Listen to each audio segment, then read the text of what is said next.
Hello दोस्तों, कैसे हो आप सब। स्वागत है आपका हमारे YouTube चैनल पर। क्या आप भी उन लोगों में से है जो किसी इंजीनियरिंग को देखकर एकदम हैरान हो जाते हैं। ये पानी पर बने पुल तो आप ध्यान एकदम से आकर्षित करते होंगे। तो आइए आज जानते हैं और आपको बताते हैं कि कैसे ये पुल बनाए जाते हैं। दोस्तों, हम सब ये तो जानते ही हैं, पानी पर बने यह पुल हमारी जिंदगी का एक अहम हिस्सा है। क्योंकि अगर यह ब्रिज ना होते तो कई गांव कस्बे एक दूसरे से कटे ही रहते। इन ब्रिजेस की सहायता से हम एक दूसरे जगह पर आते जाते रहते हैं। इन ब्रिजेस के माध्यम से हम अपना समय और ईंधन दोनों ही बचा लेते हैं। इतना काम आने के अलावा दुनिया भर में चलते ऐसी नदी के ऊपर कुछ ऐसे ब्रिजेस भी जो अपने आप में बहुत मशहूर है। कुछ अपनी इंजीनियरिंग को लेकर, कुछ अपने डिजाइन को लेकर अलग अलग ब्रिजों की अलग अलग खासियत और बातें हैं। और कुछ ब्रिजेस तो ऐसे हैं कि जिनकी आकार एकदम से आकर्षित कर लेते हैं सबको। इंजीनियरिंग डिजाइन के आधार पर पानी पर बनने वाले यह पुल कई तरह के हो सकते हैं। किसी भी ब्रिज का निर्माण जगह के आधार पर किया जाता है। एक प्रकार का ब्रिज सभी जगह पर रहना संभव नहीं होता। इसीलिए दोस्तों, ब्रिज भी जगह के आधार पर ही बनाए जाते हैं। ब्रिज अनेकों प्रकार के होते हैं, जैसे कि बीम ब्रिज, सस्पेंशन ब्रिज और आर्क ब्रिज। और भी अनेकों तरह के ब्रिज हमारे देश और विदेश में बनाए जाते हैं। कोई भी ब्रिज तब तक भार सहन कर सकता है तब तक उस पर पड़ने वाला भार डायरेक्ट या इनडायरेक्ट तरीके से जमीन पर ट्रांसफर होता रहे। एक ब्रिज पर लाखों टन का भार हो सकता है, लेकिन वह फिर भी मजबूती से खड़ा रह सकता है, क्योंकि सारा भार खंभों पर टका रहता है और खंभों से होता हुआ जमीन में चला जाता है, जिसके कारण ब्रिज को कोई भी नुकसान नहीं पहुंच पाता। लेकिन दोस्तों, सबसे बड़ी चुनौती होती है पानी के अंदर ब्रिज बनाना। सबसे बड़ी चुनौतियों में उसका फाउंडेशन बनाना ही होता है। और पानी जितना गहरा हो, यह चैलेंज भी उतना ही बड़ा हो जाता है। ब्रिज का फाउंडेशन मजबूत होना बहुत ज्यादा जरूरी होता है, क्योंकि आखिरकार ये पिलर्स ही तो होते हैं जिनके कारण ब्रिज को एक ठीक तरह रखा जाता है। तो आइए अब हम आपको समझाते हैं कि ब्रिज बनाने की स्टार्टिंग कैसे की जाती है।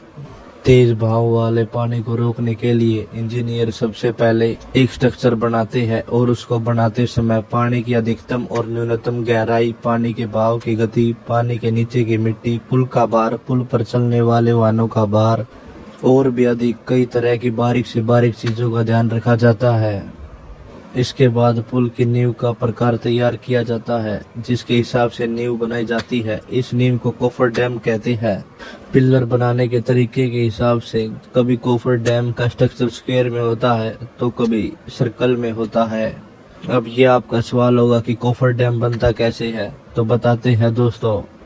कोफर डैम को बनाने के लिए स्टील के लंबे लंबे पीसेज एक स्ट्रक्चर में फिट किए जाते हैं, जिसमें सर्कल या स्क्वायर में शेप दी जाती है और तब यह बनकर तैयार हो जाते हैं। तब इनको पानी के अंदर डाल दिया जाता है। दोस्तों, स्टील के स्ट्रक्चर को धीरे धीरे मशीनों की मदद से पानी के अंदर डाला जाता है, ताकि ये पानी के अंदर अच्छी तरह से सेट हो जाए।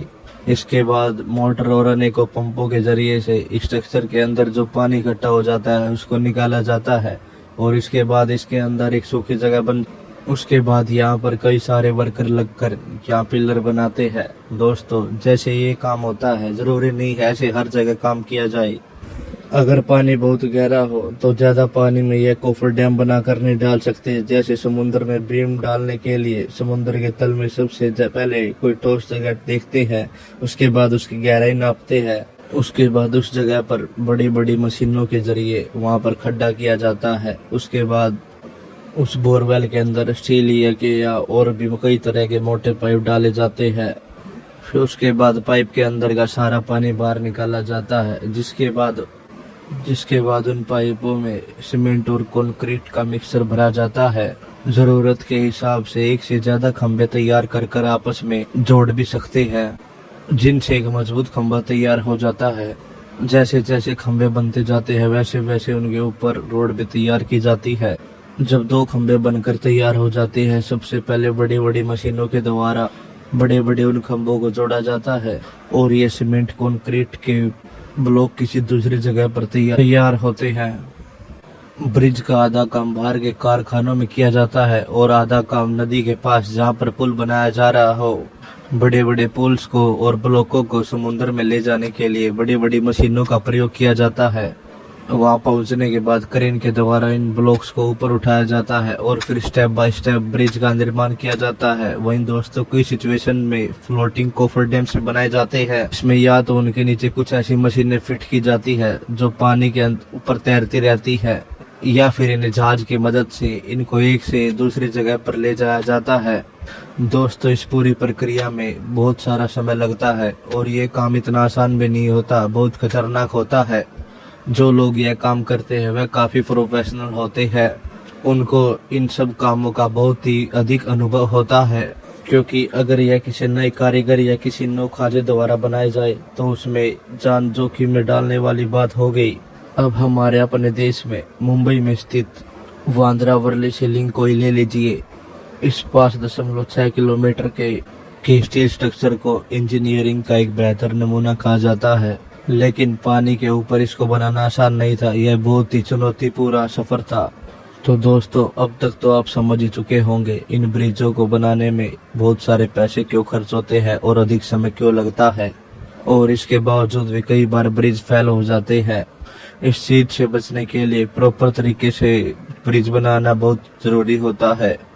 तो दोस्तों आपको हमारी वीडियो कैसी लगी? वीडियो को